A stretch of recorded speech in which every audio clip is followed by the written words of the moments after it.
વીણા,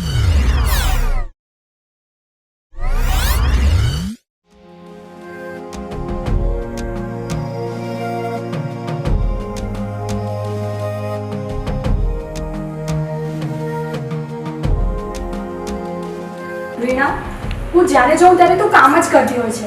થોડી વાર નિરાંતે તો બેસ. આવો બેસો. કામ તો કરવું જ પડે ને. જો કામ ના કરીએ ને તો આ શરીર છે ને રોગનું ઘર બની જાય.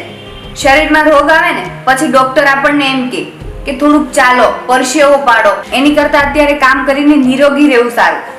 બસ બસ, હવે તે તો કામની બાબતમાં લાંબુ લેક્ચર જ આપી દીધું. હા વીણા, કાલે હું મારા પિયર વસીતપુર જાઉં છું. તારે આવવું છે? ના ના, મારે નથી આવું. તમે લોકો જઈ આવો. વીણા, તું પરણીને 2 વર્ષ થઈ ગયા, પણ હજી તું તારા પિયર આંટો મારવા નથી આવી. એનું કારણ શું છે? હા વીણા, તારા પપ્પા અને ભાઈ તો હયાત નથી, પણ તારા કાકા અને દાદા તો છે ને, અને એ લોકો તો તને ખૂબ પ્રેમ કરે છે. તને મન નથી થતું એ લોકોને મળવાનું? મન તો ઘણું થાય છે, પણ હું મજબૂર છું. મજબૂર? મતલબ તું શું કહેવા માંગે છે? રશ્મિ, મારા પપ્પાની બધી જમીન અને પ્રોપર્ટી મારા દાદા પાસે છે. એ પ્રોપર્ટી હડપવા માટે મારા કાકા હવતિયા મારે છે, પણ મારા દાદા છે ને એ જમીન અને પ્રોપર્ટી મારા નામે કરી દેવા માંગે છે. એ તો બરાબર જ છે ને, એ તો વ્યાજબી કહેવાય. તારે એકેય ભાઈ નથી તો તારા પપ્પાની બધી પ્રોપર્ટી તો તારા નામે જ થવી જોઈએ ને. મારા કાકાએ મને એવી ધમકી આપી છે કે તું છે ને દાદાને એવા સમાચાર મોકલાવશે કે તું મરી ગઈ છે. એટલે મારા દાદા એ બધી પ્રોપર્ટી મારા કાકાના નામે કરી દઈને, અને જો રશ્મિ હું એવું નહીં કરું ને તો એ મારા દાદાને મારી નાખશે. એમણે ક્યારેય કોઈનું ખોટું નથી કર્યું, તો એમને કમોત શું કામ આપવું જોઈએ, એ પણ મારા કારણે. હે ભગવાન, આ તો અત્યાચાર કહેવાય. વીણા, મારા ખ્યાલથી તારે પોલીસ પાસે જવું જોઈએ.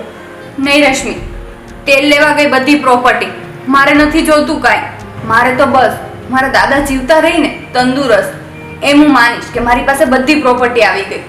મારા બાપુજી તો હયાત નથી. જે છે ને એ મારા માટે મારા દાદા છે. આ મારો નરાધમ કાકો મિલકતની લાલચમાં મારા દાદાને કંઈક કરી બેસશે ને તો હું મને ક્યારેય માફ નહીં કરી શકું. એટલે રશ્મિ, તું મારા ઘરે જાજે અને દાદાને કહી દેજે કે વીણા મરી ગઈ છે.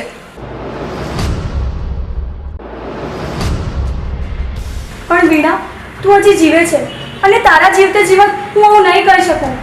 આવું કહેતા મારી જીભ નહીં ઉપડે વીણા. રશ્મિ, બસ હવે આગળ એક શબ્દ નહીં બોલતી. મેં કીધું ને એમ જ તું કરજે.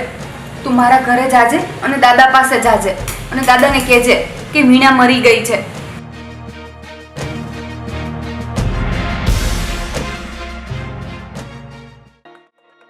જય, આપણે વીણાના દાદાના ઘરે તો જઈ રહ્યા છે, પણ વીણા મરી ગઈ છે એવું કહેતા મારી જીભ નહીં ઉપડે.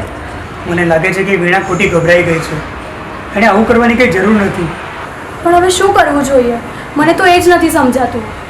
આમ જોવા જઈએ તો મને એવું લાગે છે કે વીણાએ આ નિર્ણય સમજી વિચારીને લીધો હશે, કારણ કે એનો કાકો બહુ ખતરનાક છે.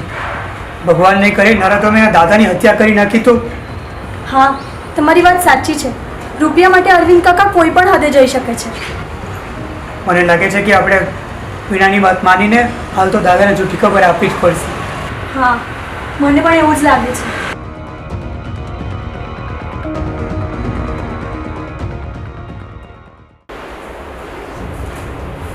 કેમ છો કાકા? સારું.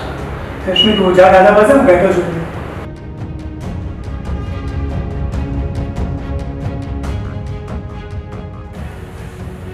દાદા, જય શ્રી કૃષ્ણ.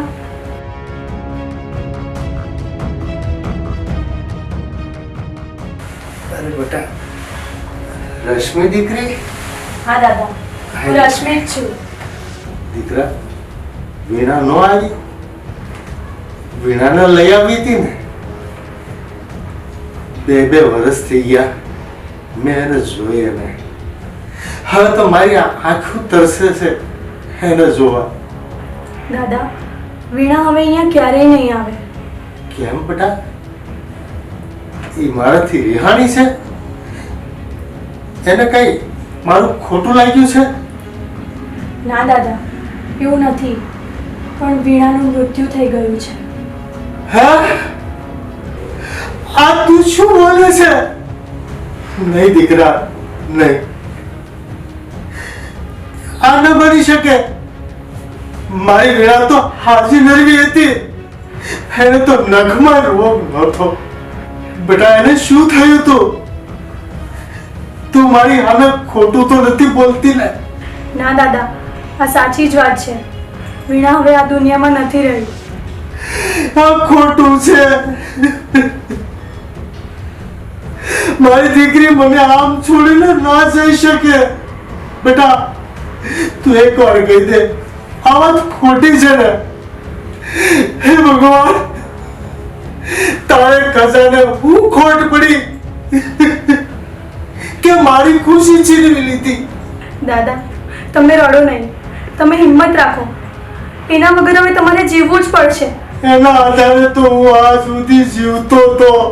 પણ મારા મોત આવે એ પહેલા મને એક વાર તો એને મોઢું બતાવું હતું. મને મોઢું બતાવ્યા વગર છેતરીને વહી ગઈ.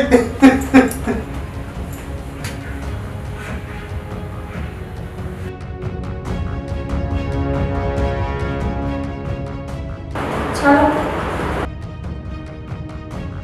ચલો. લક્ષ્મી, એક મિનિટ અહીંયા બેસ. હવે મને સાચું કે આ વીણા મરી ગઈ છે કે ખાલી મરવાનું નાટક કરે છે? તમારા પાપે જેણે મરી જવાનું નાટક કર્યું છે. તમને આવું કરતા શરમ નથી આવતી? ભગવાન તમને ક્યારેય માફ નહીં કરે. અરે, રૂપિયા માટે તમે આટલી નીચે હદે જઈ શકો છો એ મને આજે જ ખબર પડી. હા, ભગવાન તમારા કરેલા કર્મની જરૂર સજા આપશે. ભગવાનને તો જે કરવું હોય ને એ કરે. બાકી અત્યારે હું કહું ને એ કામ કરી દેજો. વીણાને જેમ કહી દેજે કે બીજી વાર ઘરમાં પગ ન મૂકે, નકર એના વાલા દાદાને જો આમ નાળિયેર ફોડે ને એમ વધેરી નાખી છે ને.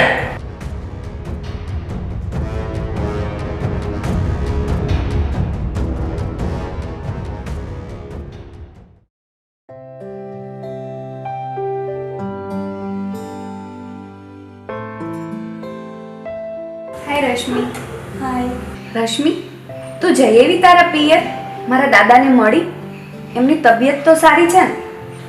તું ખુદ એમને દુઃખી કરે છે અને પછી મને પૂછે છે કે એમની તબિયત કેવી છે. તારા મૃત્યુના સમાચાર સાંભળીને દાદા નાના બાળકની જેમ રોયા છે. માંડ માંડ અમે એમને સંભાળ્યા છે. પૂછ તારા જીજુને. હા વીણા, તારા મૃત્યુના સમાચાર સાંભળીને દાદાને બહુ દુઃખ થયું છે. મને તો એમ થાય છે કે આઘાતમાં એમને કંઈ થઈ નહીં જાય તો સારું.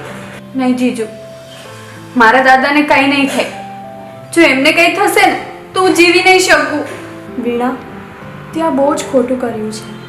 તારા દાદાને તારા મરવાના જૂઠા સમાચાર આપીને એમને આઘાત આપ્યો છે. તને ખબર છે, 2 દિવસ તો તારા દાદા અવાચક થઈ ગયા હતા. નહોતા ખાતા કે નહોતા પીતા. પછી શું થયું? મારે નહોતું રોકાવું, તોય હું એમની પાસે રોકાઈ અને એમને ખવડાવીને આવી. વીણા, તારા દાદાની હાલત બહુ ખરાબ થઈ ગઈ છે. રશ્મિ, મારે મારા દાદા પાસે જવું છે. તું ચાલ ને, મને લઈ જા ને. જીજુ, તમે પણ આવો અમારી સાથે. પણ વીણા, તારા કાકાએ ધમકી આપી છે. અગર તું એમને મળવા જઈશ તો એ તારા દાદાને મારી નાખશે. પણ રશ્મિ, હું છે ને મોં છુપાવીને જઈશ મારા દાદાની સામે. મારા કાકાને ખબર નહીં પડવા દો. તું ચાલ ને મારી સાથે. મારે મારા દાદાને મળવું છે. સારું, ચાલ, થઈ જા તૈયાર.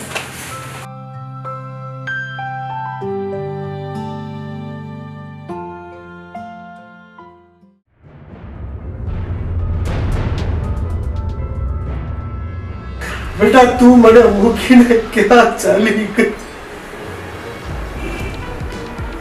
હું તારા વગર નહીં જીવી શકું બેટા, નહીં જીવી શકું. બેટા, હું પણ આવું છું. હું તારી પાસે આવું છું બેટા.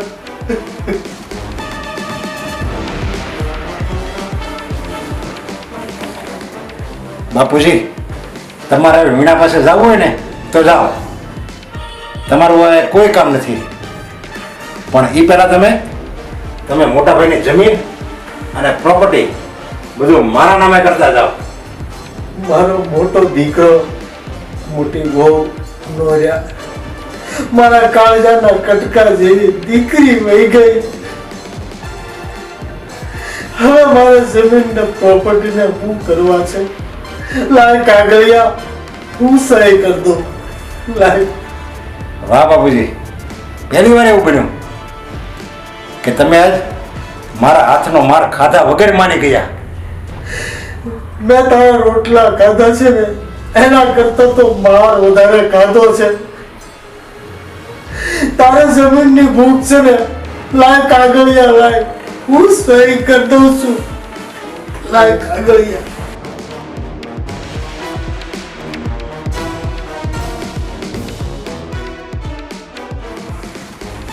કરો સાહેબ બાપુજી અહીંયા.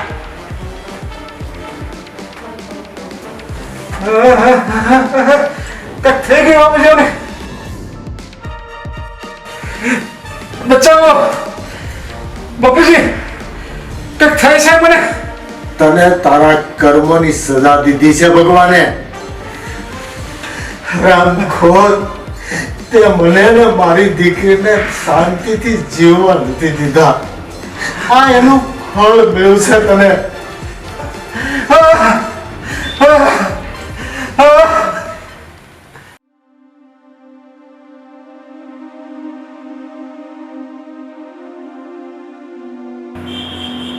વીણા બેટા,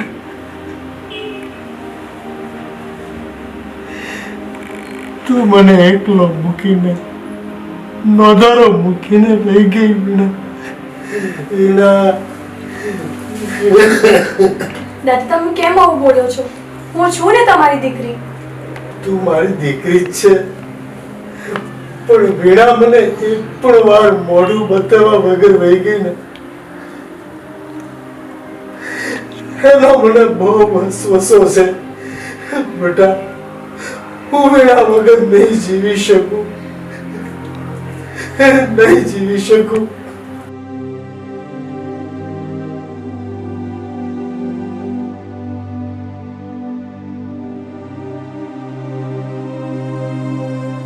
વીણા, તું જા તારા દાદા પાસે.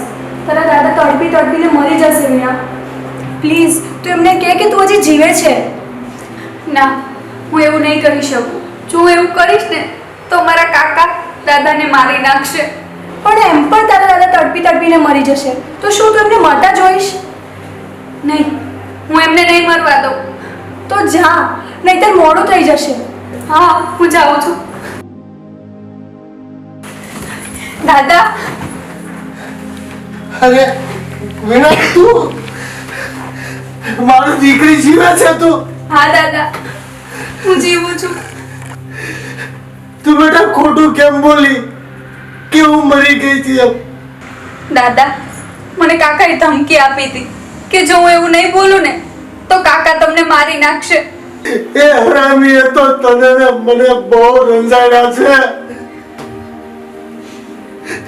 બહુ દુખી કર્યા છે આપણને, અને એના પાપની સજા ભોગવે છે.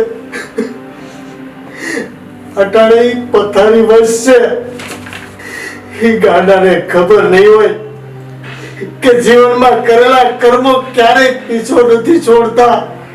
પછી સારા કર્મ હોય કે નરસા, જેવા કર્મ કર્યા હોય એ આ બહુમાં જ ભોગવવા પડે છે. તારો કાકો લાલચમાં આવી અને એટલો આંધળો થઈ ગયો તો કે એને એ નહોતી ખબર કે માણસનું સુખ એના સારા કરેલા કર્મોનું ફળ જ હોય છે. માણસ દુખી થાય છે ને તો એ પણ એના ખરાબ કર્મોનું જ ફળ હોય છે. બેટા, માણસ પાસે પૈસા હોય ને તો કોઈના આંસુ લૂછવામાં એ પૈસા વપરાય.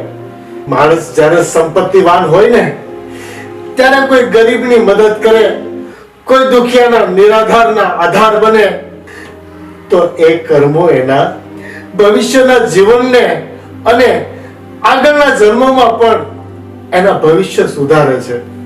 હા દાદા, તમારી વાત સાચી છે. માણસ અહંકારના આવેશમાં કોઈકનું દિલ દુભાવે ને તો એ માણસ કદાચ એને માફ કરી શકે છે, પરંતુ એના કરેલા કર્મ એને અહીંયા જ ભોગવવા પડે છે. દાદા, તમારે અમારી સાથે જ આવવાનું છે વીણાના ઘરે. હા દાદા, હવેથી તમારે મારા ઘરે જ રહેવાનું છે. પણ બેટા એ તો તારું સાસરું કહેવાય. તારા પરિવારમાં તારા સાસુને કે તારા ઘરવાળાને નહીં ગમે તો તને જ દુઃખ થશે. દાદા, તમારા જમાએ જ કેવડાવ્યું છે કે દાદાને તો અહીંયા તેડતી આવજે. પણ બેટા હું દીકરીના ઘરે રહું ને એ સારું ના કહેવાય. દાદા, અહીંયા તમને અરવિંદ કાકા શાંતિથી નહીં રહેવા દે. એના કરતાં તમે ચલો વીણાના ઘરે, અમે બંને મળીને તમારી સેવા કરશું. એટલે તમે બે નહીં માનો એમ ને? ભારે હઠીલી છો બે. હાલો.